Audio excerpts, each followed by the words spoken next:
Tout pour investir. Dose d'économie. Bonjour cher Nicolas. Bonjour. C'est la fin de semaine, vous nous parlez de la vie dure du bouclier tarifaire. Un échange assez improbable hier entre la CRE, la Commission de régulation de l'énergie, et l'exécutif a confirmé le fait que Bercy avait bien l'intention de limiter la hausse des prix de l'électricité l'an prochain. Que s'est-il passé ? Il s'est passé un aller-retour assez étonnant à la communication de la Commission de régulation de l'énergie. Elle a fait machine arrière sur ses prévisions de hausse de prix d'électricité en 2024.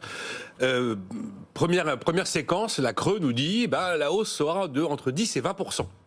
Et puis, quelques temps après, dans la journée, rétropédalage complet. Non, n'y pensez pas. La hausse sera de 10% maximum. Évidemment, on sent bien qu'il y a eu un petit coup de fil probablement de Matignon ou de Bercy. C'est sûr que dès qu'on évoque certains sujets, comme les prix des carburants, mais évidemment les prix de l'électricité, on est un petit peu sur des sujets épidermiques. Et donc, ça veut dire que là, on parle du tarif réglementé de vente, qui donc est révisé 2 fois par an, au mois de février, au mois d'août. Il a été totalement sous bouclier tarifaire en 2023, 10% de hausse au mois d'août dernier, 15% au mois de février, mais sans le bouclier, c'était pas 15% de hausse, mais 100% de hausse. Et je rappelle que ce tarif réglementé de vente, il est accessible il est destiné aux ménages, aux commerçants, aux artisans, aux TPE qui ont une consommation inférieure à 36 kVA. Les kVA, c'est la puissance maximale tolérée par votre compteur électrique. Bon, ça veut dire que le bouclier tarifaire, qui est destiné à disparaître peu à peu, va être à 100% l'année prochaine ? En tout cas, on sent clairement que l'exécutif est à la manœuvre, puisque Bruno Le Maire, dans la journée d'hier, a déclaré qu'il était hors de question d'avoir une hausse des prix de l'électricité comprise entre 10 et 20%.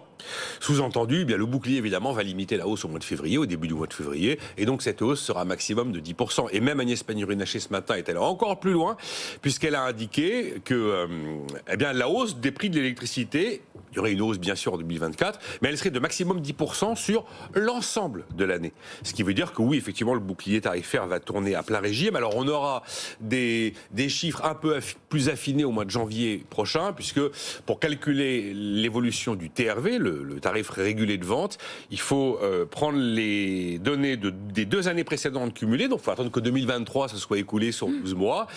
Et puis après, il y a d'autres éléments qui interviennent. L'état du parc nucléaire d'EDF, la météo, bien sûr, le niveau de sobriété auquel les Français et les entreprises parviennent, et puis même à la limite le contexte géopolitique. Mais en tout cas, oui, clairement, il y a une présence de l'exécutif confirmée sur ce sujet-là pour l'année 2024. Bon, et le plan de ranger, je ne sais pas comment dire, ce bouclier tarifaire dans les cartons d'ici fin 2024, est-ce qu'il est toujours d'actualité avec ce que vous nous dites ? Il est d'actualité aujourd'hui dans les postures du gouvernement, mais objectivement, on n'a plus les moyens économiques de se permettre de poursuivre année après année ce bouclier tarifaire. J'ai fait l'addition de l'ensemble des milliards d'euros qu'il représente depuis 2022.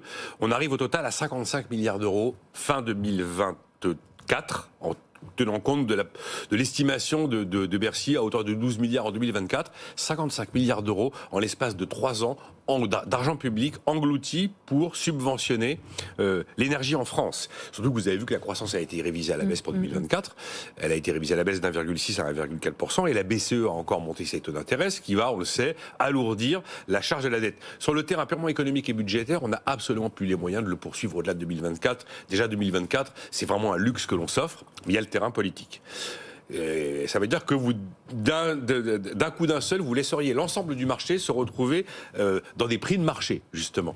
Le problème, c'est quand on a créé une telle accoutumance à l'argent public, quand l'édredon public s'est tellement installé dans la vie des gens, politiquement, pour le supprimer fin 2024, ça va être évidemment hyper compliqué. Personne n'a aucune idée de l'état du marché de l'électricité, d'ailleurs, d'ici un an. Voilà, Bercy qui reste optimiste, je vous le rappelle, malgré une légère baisse de croissance prévue pour l'an prochain.